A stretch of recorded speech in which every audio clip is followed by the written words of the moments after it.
Hello guys, welcome to celebrity talk. आज अपनी इस वीडियो में मैं आपसे बात करने वाली हूँ बिग बॉस 18 के नॉमिनेटेड कंटेस्टेंट जो थे चाहत पांडे, रजत दलाल और श्रुतिका अर्जुन, इन तीनों को लेकर। जैसा कि हम सब जानते हैं इस हफ्ते ये तीनों ही कंटेस्टेंट नॉमिनेट थे। तो क्या गाइस आप जानते हैं मिड वीक एविक्शन के चलते इन तीनों में से एक कंटेस्टेंट को घर से बेघर कर दिया गया है और वो कंटेस्टेंट है श्रुतिका अर्जुन। जी हाँ गाइस, श्रुतिका अर्जुन को मिड वीक एविक्शन के चलते एविक्ट कर दिया गया है। और श्रुतिका अर्जुन का जो ये एविक्शन हुआ है ये ऑडियंस की वोटिंग के आधार पर हुआ है। जी हाँ गाइस, मिड वीक एविक्शन को लेकर ऐसी खबरें थी कि मिड वीक एविक्शन जो है वो किसी और बेसिस पर किया जाएगा, पर ऐसा नहीं हुआ। ऑडियंस की वोटिंग के आधार पर ही मिड वीक एविक्शन किया गया और मिड वीक एविक्शन के जरिए श्रुतिका अर्जुन को घर से बेघर कर दिया। हालांकि इस बात की तो कंफर्मेशन कब से ही हो गई थी, बिग बॉस की टीम की तरफ से इस बात को कंफर्म कर दिया गया था कि आज यानी कि वेडनेसडे को मिड वीक एविक्शन होने वाला है। पर यहाँ जहाँ पर कि श्रुतिका को एविक्ट किया गया है, यहाँ पर पहले रजत दलाल की खबरें मिलनी थी सुनने को कि रजत दलाल आज एविक्ट होने वाले हैं, यानी कि मिड वीक एविक्शन के जरिए बिग बॉस की टीम रजत दलाल को घर से बाहर निकालना चाहती है, क्योंकि रजत दलाल को वोटिंग के आधार पर यानी कि ऑडियंस की वोटिंग के आधार पर घर से निकालना काफी मुश्किल है। तो ऐसे में बिग बॉस की जो टीम है, बिग बॉस के जो मेकर्स हैं, वो रजत दलाल को निकालने के लिए कोई और रास्ता अपनाना चाह रहे थे और ऐसे में मिड वीक एविक्शन एक काफी अच्छा रास्ता था। और गाइज ये बात मैं नहीं कह रही हूँ बल्कि सोशल मीडिया पर चल रही है कि बिग बॉस के मेकर्स रजत दलाल को बेघर करना चाहते हैं, बट यहाँ आज श्रुतिका को कर दिया गया है।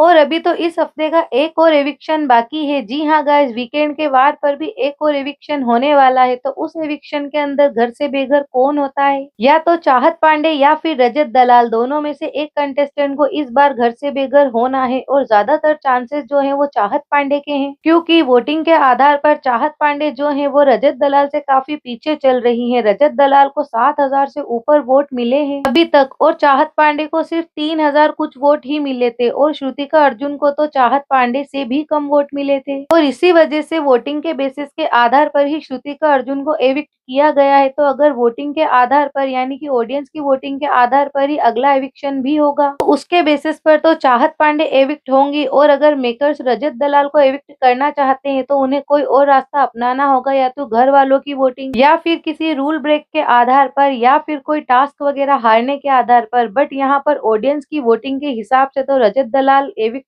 होना काफी मुश्किल है। तो गाइस, जैसे मैंने अपनी वीडियो के थ्रू आपको पहले ही ये इन्फॉर्मेशन तो दे दी थी कि मिड वीक एविक्शन होने वाला है, क्योंकि बिग बॉस की तरफ से ये बात कंफर्म हो गई थी। पर यहाँ मिड वीक एविक्शन के चलते रजत दलाल को निकालने की ज्यादा प्लानिंग की गई थी, बट श्रुतिका को निकाल दिया गया। तो हो सकता है वीकेंड के वार पर रजत दलाल या चाहत पांडे दोनों में से एक को निकलना पड़े। ये तो वीकेंड का वार आने के बाद ही पता चलेगा। तो गाइस, ये इन्फॉर्मेशन कैसी लगी है कमेंट में बताना और वीडियो को लाइक कर चैनल को सब्सक्राइब करना।